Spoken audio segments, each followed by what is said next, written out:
प्यारे मित्रों, मैं भिखानंदन। मैं प्रेम पे कुछ कहना चाहता हूँ।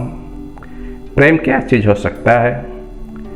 लोग बड़ा सादगी में प्रेम को ले लेते हैं। सादगी तो है, बड़ा सरल है, बड़ा ही सुंदर है, बड़ा ही अच्छा है, क्योंकि इसे व्यवहारिकता में भी ले लेते हैं, सामान्य जीवन भी ले लेते हैं। कोई किसी से कोई बात करता है तो कहता है कि फलाने का फलाने से बड़ा प्रेम है, उनसे कार्य हो सकता है, कह देंगे तो। लेकिन यथार्थ तो ये है कि प्रेम का कुछ मूल महत्व तत्व कुछ और भी होता है, जो सांसारिक विषय से हट करके होता है। ये सांसारिक नहीं होता है। शारीरिक अवस्थाओं से इसका कोई मतलब नहीं होता है। शारीरिक अवस्था तो सिर्फ देखने को है। ये तो सांसारिक अवस्थाओं का एक उत्थान करने के लिए, सांसारिक अवस्थाओं से आपका उत्थान करने के लिए ये आपको प्रेरित करता है। प्रेम जगत है जो आपके अभ्यंतर जगत में है, मूल जगत से है, जहाँ पे आप ऐसी अवस्था में जब अवस्थित होते हैं तो प्रेम होता है।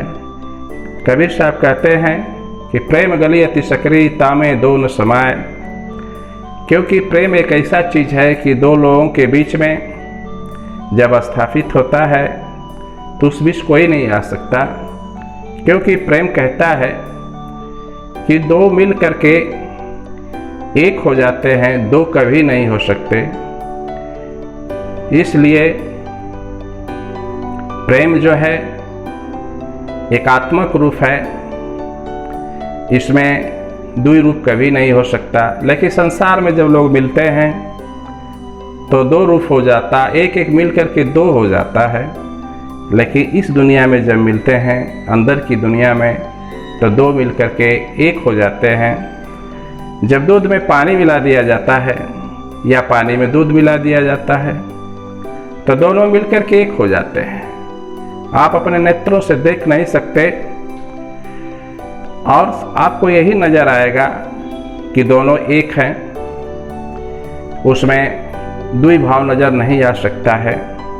तो प्रेम यही कहता है कि अगर तुम्हारा ईश्वर से संबंध है तो उस बीच किसी चीज़ की कोई जगह उसमें स्थापित नहीं हो सकती।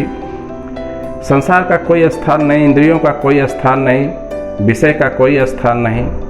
अगर स्थान है तो भक्त का है और भगवान का है।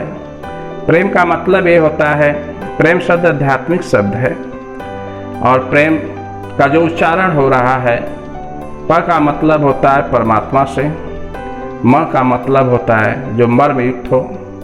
तो प्रेम जो है एक बिंदु, प्रेम जो है एक ऐसा बिंदु है जहाँ से एक अनुभव की अनुभूति उत्पत्ति होती है, जो कि ये हृदय तल के नीचे आत्मा तल से होता है। और इसे बहुत संसार में कम लोग इस अवस्था को पाते हैं, क्योंकि ये चेतन के द्वारा चलता है। यहाँ पे अचेतन का कोई संबंध नहीं होता। चेतन ही उसका शरीर की ऊर्जा होती है, दिव्य स्वरूप होता है, दिव्य आत्मा होती है और इस ऊर्जा के कारण इंसान जिंदा भी होता है और अपने जीवन को सार्थक बनाता है। अगर उसका चेतन सदा के लिए चला जाए तो शायद संसारिक रह करके ही अपना इंसान जीवन बिताएगा, एक पशुवत जिंदगी बिताएगा, खाना पीना और प्रोडक्शन करना, इसके सिवा उसकी ज़िंदगी में कोई भी कार्य नहीं रह जाता। तो ऐसी ज़िंदगी का कोई मतलब नहीं।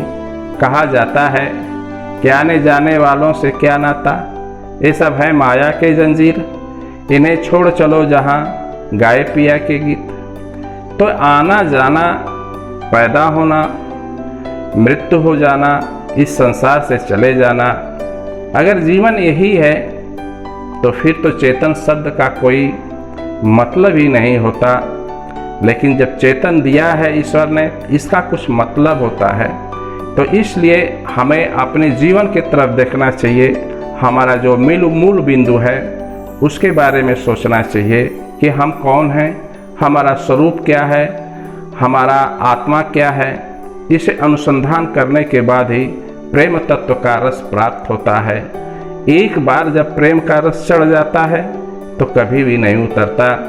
ते खिलब पिया संग होली हो राम, कैसे खिलब पिया संग होली, प्रेम पिया संग लगाए के खेलब होली, तब हंसा बैठ चला हरिद्वार वैकुंठ की डोली।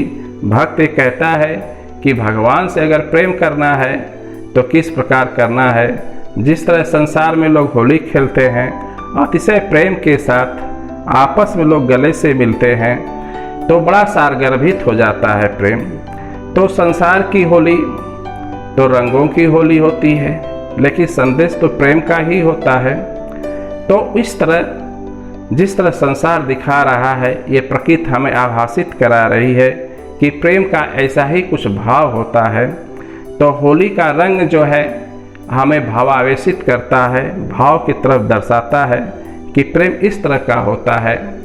तो जब ईश्वर से होली खेली जाती है तो बड़ी लगन की होली खेली जाती है, अनुसंधान करके खेली जाती है। और एक बार ईश्वर का रंग तुम्हारे ऊपर पड़ जाता है तो फिर वो प्रेम सदा के लिए स्थापित हो जाता है। सदा के लिए तुम अपने स्वरूप में स्थापित हो जाते हो और वो प्रेम सदा के लिए रह जाता है। उस रस को सदा के लिए पीते हो। कभी तुम्हारे ज़िंदगी में दुख नहीं आता, तुम्हारे ज़िंदगी में कभी खुशी नहीं आती, क्योंकि खुशी और दुख दोनों ही सांसारिक हैं। इसलिए खुशी और दुख दोनों छूट जाते हैं। तुम तो चले जाते हो सुख के पास, जहाँ सुख है वहाँ सब कुछ है। इसलिए मैं कहता हूँ कि अपने थोड़ा चेतन अवस्था में आकर के अपने मूलक ज़िंदगी में जियो, दोनों ज़िंदगी का मजा लो। संसार में भी अपने कदम को रखो और इसका भी मतलब समझो, और मूल प्रदेश में भी जाकर उसका भी मतलब रखो। जीवन बड़ा आनंदमयी होगा, क्योंकि दोनों कंधे हैं तो दोनों कंधों का बैलेंस बिल्कुल बराबर होता है, तब जीने का आनंद कुछ और होता है। मैं अपने वाणी को विराम देते हुए साहिब सतनाम करता हूँ। सभी दिव्य आत्माएं, सभी लोगों को मेरा प्रणाम स्वीकार हो।